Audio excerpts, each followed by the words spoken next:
तो ट्रेडर्स, आज के मूवमेंट आपने देखा होगा मार्केट में।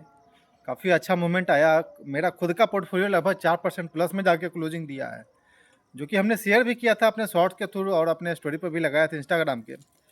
लेकिन इस चीज़ को देख करके बहुत सारे लोगों के दिमाग में ये चल रहा था कि वो ये जो रैली था ये मिस कर दें, ये जो मूवमेंट आया इसमें काफ़ी अच्छा पैसा बनता, ये मिस कर दिए।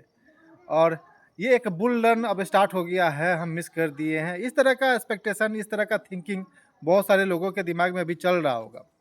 तो अभी हम 2 मिनट के अंदर ये डाउट अभी क्लियर करेंगे और चीज़ें आप तक क्लियर हो जाएगी कि नहीं नहीं, ये अभी जो रैली आई है ये कोई अभी बुल रन नहीं जाए, या फिर बुल रन होने से पहले किस तरह का स्ट्रक्चर होता है, मार्केट कंडीशन किस हिसाब से होती है, कैसे आपको दिखेगा मार्केट वहाँ पे।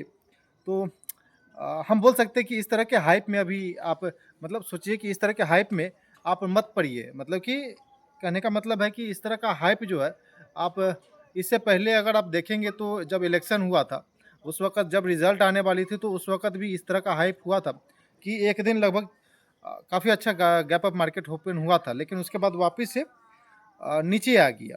तो हो सकता है इस तरह का भी कंडीशन हो, लेकिन चलिए अभी हम कुछ पॉइंटों में आपको समझाते हैं कि एक अच्छा बुल मार्केट कैसे होता है और किस स्ट्रक्चर के हिसाब से जाता है, क्योंकि ये इम्पोर्टेंट है जानना। ये ट्रेड डील, ये न्यूज़, ये अच्छा है, प्रॉपर ठीक है, लेकिन आप मार्केट का स्ट्रक्चर देखेंगे, ब्रेथ देखेंगे, लगभग 65 से 60% स्टॉक जो लिक्विड स्टॉक है वो अभी भी 200 एज मूविंग एवरेज के नीचे ट्रेड कर रहा है।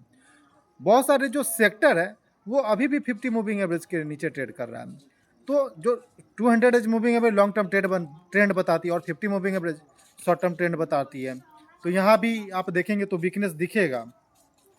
तो क्लियर कट जब एक बुल रन आती है तो उस वक्त आपको मौका मिलता है कि बहुत सारा आप आराम से पोजीशन बिल्ड कर सकते हैं, लेकिन इस तरह का हाइप में आपको जल्दबाजी नहीं करना चाहिए पोजीशन बिल्ड करने से पहले, या फिर कोई भी पोजीशन उठा रहे हैं तो उसमें इतना भी जल्दी नहीं करना चाहिए। क्योंकि आप अभी देखेंगे, एक बार अपना चार्ट पैटर्न स्ट्रक्चर को देखेंगे, निफ्टी 500 देखेंगे, स्मॉल कैप 250 देखेंगे, निफ्टी और मिड कैप 400 देखेंगे, ये सब स्ट्रक्चर, ये सब चार्ट पैटर्न को देखेंगे तो आप स्ट्रक्चर वाइज देखेंगे कि वहाँ भी निगेटिव स्ट्रक्चर है या फिर कोई कंसोलिडेशन स्ट्रक्चर है, लोअर हाई लोअर लो बन रहा है। तो ये कोई क्लियर कट यहाँ पे कोई ऐसा नहीं कर सकते कि बुल रन आ गया या फिर कल से अब मार्केट हम अपसाइड को नहीं जाएगा।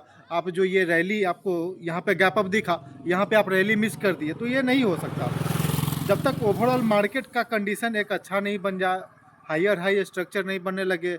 जो मेन सेक्टर है जैसे निफ्टी 500 हो, जो मेजर सेक्टर है जैसे निफ्टी 500 हो गया, निफ्टी टोटल मार्केट हो गया, निफ्टी 200, निफ्टी स्मॉल कैप हो गया, मतलब जो मेजर इंडाइसेज है उसके अंदर में हायर हाई का स्ट्रक्चर जब तक नहीं बनता तब तक ये कन्फर्मेशन नहीं होती कि मार्केट यहाँ से अब एक नया बुल रन की तैयारी कर रहा है। नहीं, ये ट्रेड डील, ये न्यूज सब सही है, लेकिन उससे भी सबसे इंपॉर्टेंट होता है प्राइस एक्शन को देखना, चार्ट पैटर्न को समझना, स्ट्रक्चर क्या बोल रही है, मार्केट ब्रेथ क्या बोल रही है, तब जाकर के आप कॉन्फिडेंटली वहाँ पे अपना पोजीशन बिल्ड कर सकते हैं।